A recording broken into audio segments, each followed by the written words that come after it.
ভারপ্রাপ্ত চেয়ারম্যান আমাদের মাননীয় তারিক স্যারের কাছে আমার আবেদন, 2022 সালের 9 তারিখ, ঘটনার তারিখ 9 তারিখ, আমার একটি 10 বছরের বাচ্চা মেয়ে ছিল, তাকে ধর্ষণ করে শামীম, রকি, টিয়ালম, গোলাপ, বাবু সহকারী আমার বাড়ির পাশে পারভিন তারাকে সহযোগিতা করে ঢোকা বাড়াতে।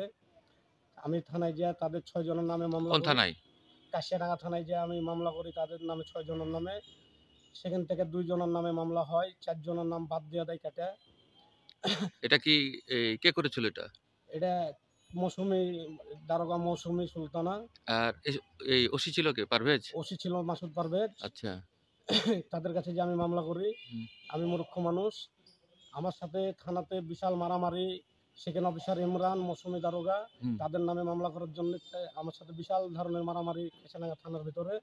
দিয়ে আমাকে বললো যে ঠিক আছে যা, মামলা হয়েছে চলে যা। আমি বাড়ি চলে গেলাম। পরে এজাহার দেখে আমি লোককে দেখাচ্ছি, তো বলছে যে 2 জনের নামে মামলা আছে আর 4 জনের নামে মামলা নাই।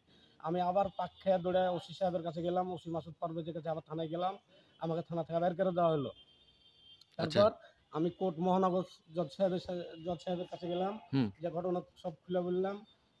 মহানগরের জজ সাহেব হাতের হাত ওসিকে সামিল করলো। ওসি আমাকে হাতের হাত ফোন দিয়ে ডাকলো যে আপনি কাশিয়াডাঙ্গা থানায় আসেন। আমি যে আপনি তো আমাকে থানা থেকে বের করে দিলেন স্যার, আপনি আবার ডাকছেন কেন? বলছে ওসব বাদ দেন শামিম, আপনি একটু থানায় এসে দেখা করেন, আপনার সাথে দরকার। দিয়ে ওই দারোগা মৌসুমী ছিল, তারপর জীবন এসআই ছিল, এই দুজনকে ওসি হাতের হাত অর্ডার দিল যে সবকে তুলে নিয়ে আবার নতুন করে এজাহার করো। তারা হাসতে হাসতে আমাকে বললো যে যা দেখছি এ পর্যন্ত তারা দেখছে। আমি পুলিশ কমিশনারের কাছে কমপ্লেন করলাম। কমপ্লেন করার পরে SP Abul Kalam Azad sir, PBI স্যারের কাছে মামলাটা গেল। পিবিআই এসপি আবুল কালাম আজাদ স্যারের কাছে যখন মামলাটা গেল, তখন স্যারের কাছে এই পুলিশ যারা সমস্ত যারা টাকা পয়সা খায়, যারা আমার বিচার করে দেয়নি, তারা সবাই যখন ধরা পড়তে লাগলো, তখন এই police commissioner Abul Kalam Azad Siddiqui sir আবার আবুল কালাম আজাদ পিবিআই এসপি স্যারকে ডাকে তার সাথে কথা কাটাকাটি করে, তাকে হুমকি দেয়, দিয়ে তাকে এই বিচারটা করতে মানা করে। কিন্তু সে থেমেছিল না, সে দ্রুত বিচারটা চালিয়ে যাচ্ছিল।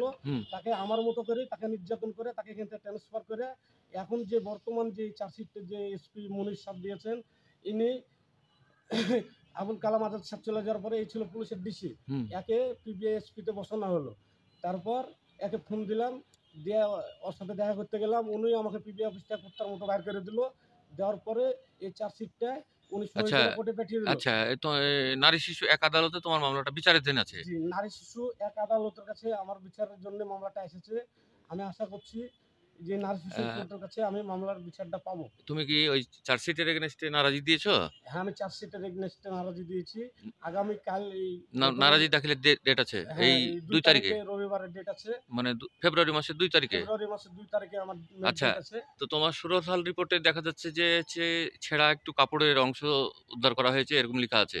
আমি তুমি কি জমা দিয়েছিলা তার কাছে? আমি আমার মেয়ের পায়জামা জমা দিয়েছি, জামা জমা দিয়েছি, দড়ি জমা দিয়েছি।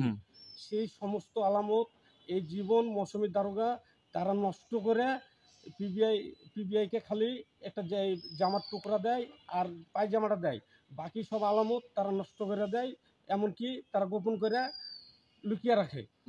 আসামিদের ডিএনএ টেস্টে ওদের ইয়েটা আসেনি তাই বলছে? ভিডিও পাওয়া গেছে কিন্তু আসামিদের সাথে ইয়ে করেনি, ডিএনএ টেস্ট। কারণ